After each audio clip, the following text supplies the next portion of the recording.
Señor presidente del Congreso, Roy Barreras, buenos días. Muy buenos días, Gustavo, a usted, a todo el equipo, a las oyentes y a los oyentes de Caracol en toda Colombia. Presidente, ¿qué tienen que hacer estas organizaciones al margen de la ley para que en el Congreso se sienten a verdaderamente darle trámite a iniciativas que abran la puerta y el compás para el diálogo? Dejar de matar, pero primero déjeme decirle con precisión, Gustavo, cuál será la suerte de estas posibilidades de sometimiento a la justicia. A partir de ayer, el señor presidente electo nominó a un alto comisionado de paz. No tengo el gusto de conocer, pero tengo las mejores referencias del doctor Danilo Rueda. Eso implica que desde ayer hay un vocero oficial del gobierno para todos los temas que tienen que ver tanto con los procesos de paz, con las insurgencias, justicia transicional, ELN, como con el sometimiento a la justicia colectivo de los grupos criminales que se tramita exclusivamente por la justicia penal ordinaria. Por tanto, la vocería oficial del gobierno sin duda será la de él. Así que mi opinión en esta amable entrevista es mi opinión personal e institucional como presidente del Congreso, pero no es la opinión del gobierno, para ser muy claros. Dicho eso, en opinión nuestra, Gustavo. Sí. Perdón. Vanessa, pero esperemos un segundo que está contestando el doctor Barreras. Gracias, Gustavo. Vanessa, un saludo. Entonces, en opinión nuestra, el Estado puede impulsar iniciativas que permitan el sometimiento colectivo de grupos criminales. Se ha hecho siempre con la ley 418 y habrá que afinar esos mecanismos para garantizar la desarticulación de esas bandas y no el reciclaje de los capos. Pero ese gesto, esa voluntad del Estado colombiano, que por supuesto incluye el Congreso de Colombia, en mi opinión solo se justifica si dejan de matar. El último mes ha sido el mes más sangriento contra la fuerza pública. Los señores del Clan del Golfo y bandas similares siguen matando líderes sociales, líderes ambientales, siguen matando a sangre y fuego para controlar territorios y siguen matando ciudadanos jóvenes, jovencitas, patrulleras de la policía que tienen familia, hijos, esposos. Tenemos una gran angustia, Gustavo. Parar la matanza, parar el desangre. Y si alguno de esos delincuentes escucha esta entrevista, tengo la certeza de que pueden tener una oportunidad de salvar sus propias vidas de la muerte y de la cárcel, porque todos terminan muertos o extraditados si se someten a la justicia, pero para obtener ese camino, esa gracia, esa posibilidad, en mi opinión, deben dejar de matar inmediatamente, como dijeron tácitamente en una carta que circuló hace 3 días, cuando hablaron de su cese de fuego. La otra cosa precisa, Gustavo, para usted, el equipo y los oyentes de Caracol Radio.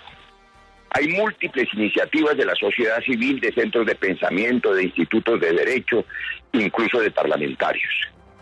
El Congreso de Colombia, en mi opinión, no debe impulsar ninguna norma en materias tan delicadas que no sea radicada por el gobierno nacional, que es, por supuesto, el responsable del orden público y es, con su alto comisionado de paz, el ministro de Justicia que designen, el señor ministro del Interior y el ministro de la Defensa, quienes deben impulsar asuntos tan delicados.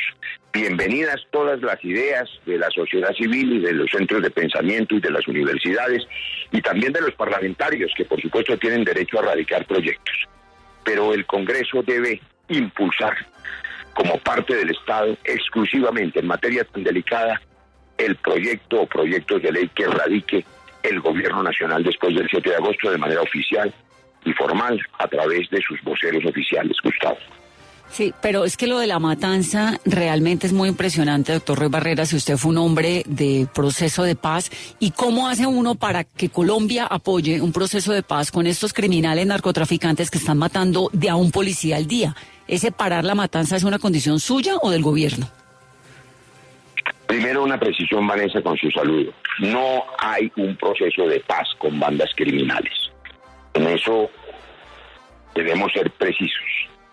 Los procesos de paz, que son las soluciones dialogadas a los conflictos armados internos, que hacen con las insurgencias que tienen un carácter político. Por supuesto que los expertos en justicia transicional encuentran espacio para este tipo de delincuentes, de bandas criminales que tienen definiciones precisas en el derecho internacional de los derechos humanos, en el VIH y en el VIH, a propósito de tener cierta jerarquía, control del territorio, mando unificado, etcétera.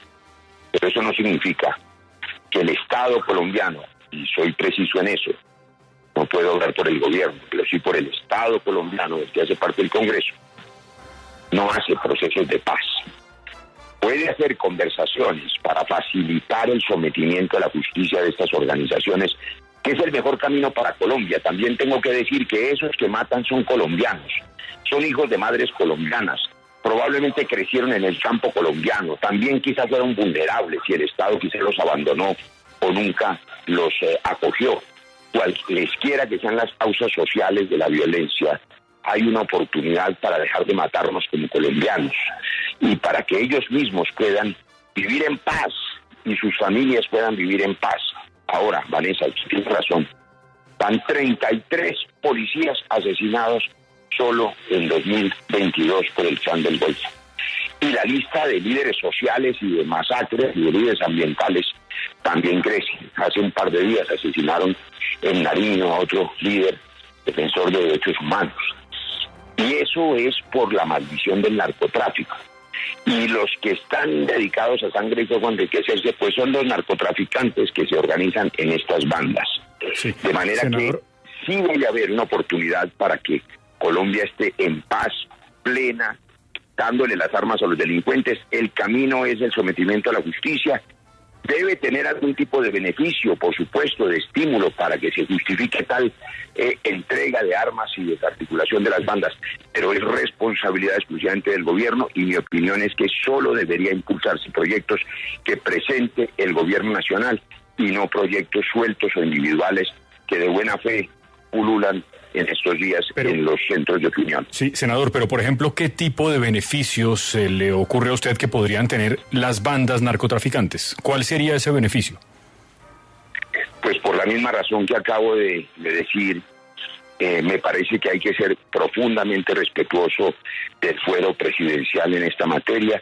Desde ayer hay un vocero oficial que es el Alto Comisionado de Paz y él seguramente responderá a esa pregunta. Nosotros tenemos un foro taller el jueves y viernes de la bancada de gobierno donde escucharemos distintas opiniones de expertos sobre ese asunto, porque los legisladores tienen derecho a saber cuál es el estado del arte en esa materia, para qué ha servido la ley 418, qué experiencia tuvimos en las desmovilizaciones de justicia y paz en Colombia, si sirvió o no sirvió, que anticipo que no sirvió para nada la última ley que aprobó el Congreso para este mismo fin, en las postrimerías del gobierno Santos.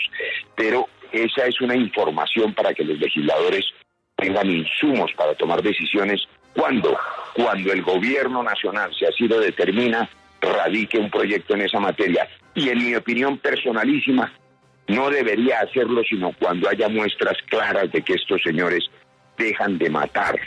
En los primeros 100 días de este gobierno, ¿qué alivio habría si sabemos que no mueren más policías, que no mueren más líderes sociales por cuenta de estos plan pistola y de estas actividades criminales que además son supremamente cobardes, entre otras cosas? Senador, antes de despedirnos, algo adelantamos esta semana aquí en 6 AM, pero quería preguntarle aquí delante de la audiencia de Caracol Radio, ¿cómo vio a Piedad Córdoba cuando la posesionó? ¿Cómo está ella de salud? Pues yo quiero apelar a su comprensión y a mi condición de médico. Usted sabe que los médicos no podemos revelar la historia clínica de los pacientes, pero puedo decirle lo siguiente. Su familia y sus hijos, con criterio sin duda filial, me pidieron el favor de que la posesionara en su unidad de cuidado intensivo. Afortunadamente, el día que fui ya había salido hacia una unidad de cuidado intermedio y había tenido una mejoría. Es una paciente que está delicada, está en proceso de recuperación, no puedo revelar sus datos porque además no conozco la historia clínica, pero es una paciente que está delicada y a pesar de haber sido mi contradictora, no precisamente en una contradicción tranquila, mi deber es darle garantías a todos. Y la Constitución y la ley le otorgan a la senadora electa el derecho de posesionarse y por supuesto tengo la obligación de hacerlo. Así que fui y lo hice cumpliendo con mi deber y dándole todas las garantías. Ella a partir de hace un par de días es senadora de la República en pleno ejercicio. Espero su recuperación, como deseo a cualquier ser humano que se recupere pronto. Ojalá para que pueda aportar en aquello en lo que yo conozco, ella aporta, que es en la paz de Colombia. Ha sido una trabajadora de la paz durante muchos años. Senador, como siempre, muchas gracias y pendientes de esas iniciativas en el escenario del Congreso del que usted es presidente. Muy amable, nos vemos pronto. Muchas gracias, Gustavo. Feliz día para todos.